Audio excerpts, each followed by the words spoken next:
O AVC, acidente vascular cerebral, é um risco que pode ser diminuído com os cuidados corretos. E as novas tecnologias também são grandes aliadas. Entenda mais nessa reportagem. Bem mais comum do que se imagina, o AVC, o acidente vascular cerebral, é considerado a maior causa de mortes da América Latina. Isso segundo um estudo divulgado recentemente pela USP, a Universidade de São Paulo. Também conhecido por derrame ou isquemia cerebral, a doença é causada pela falta de sangue em uma área do cérebro, por conta da obstrução de uma artéria.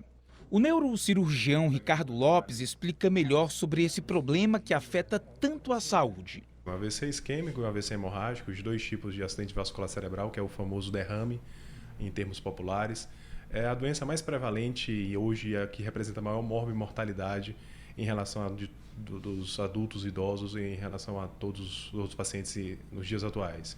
O AVC é completamente prevenível, a gente consegue prevenir o AVC com medidas de qualidade de vida, um atendimento multidisciplinar com endocrinologista, com o paciente que é diabético, com cardiologista, o paciente que é hipertenso. Então, com mudanças na qualidade de vida, mudanças no estilo de vida, você consegue prevenir, não obrigatoriamente todos, mas grande parte dos AVCs da atualidade.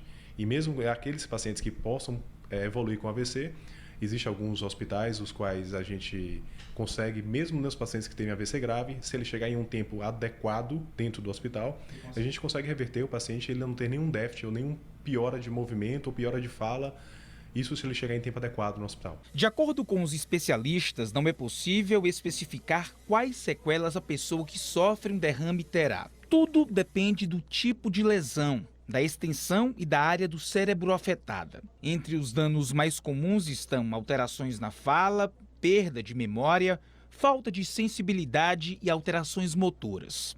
Mas o médico Ricardo Lopes ressalta os impactos positivos das neurointervenções. Segundo ele, há técnicas modernas que promovem o tratamento de doenças vasculares do cérebro sem que os pacientes sofram com sequelas. A neurocirurgia, eu acho que é uma das mais crescentes em tecnologia, é uma das mais dependentes da tecnologia.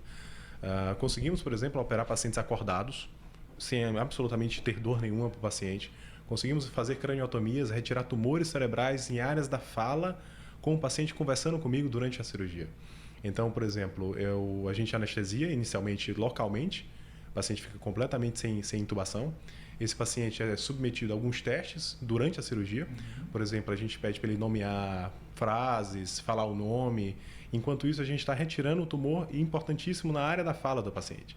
Então, esse é o objetivo. Não se aceita mais uma neurocirurgia hoje, onde acreditava-se no passado que o paciente... traumático, né? Você passar, o paciente vai passar numa neurocirurgia, ele vai sair sequelado. Não, não é mais assim.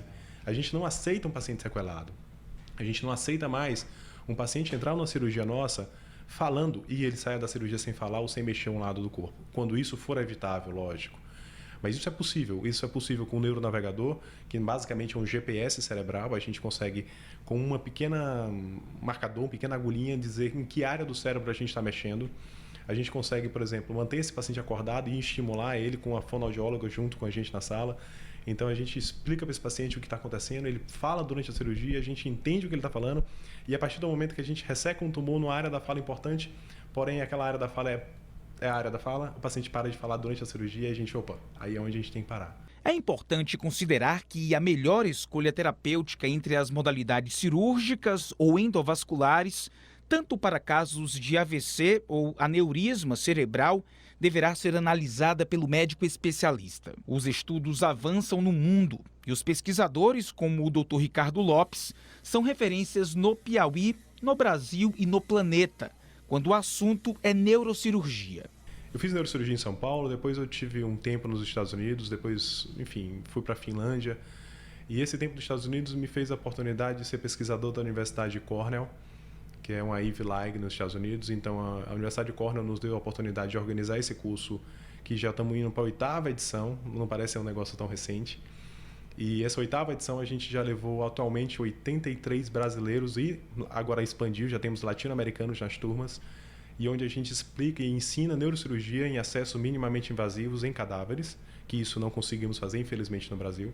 Então, os neurocirurgiões vão para esse hospital junto comigo e junto com a minha equipe, onde a gente faz um curso direcionado em português para brasileiros.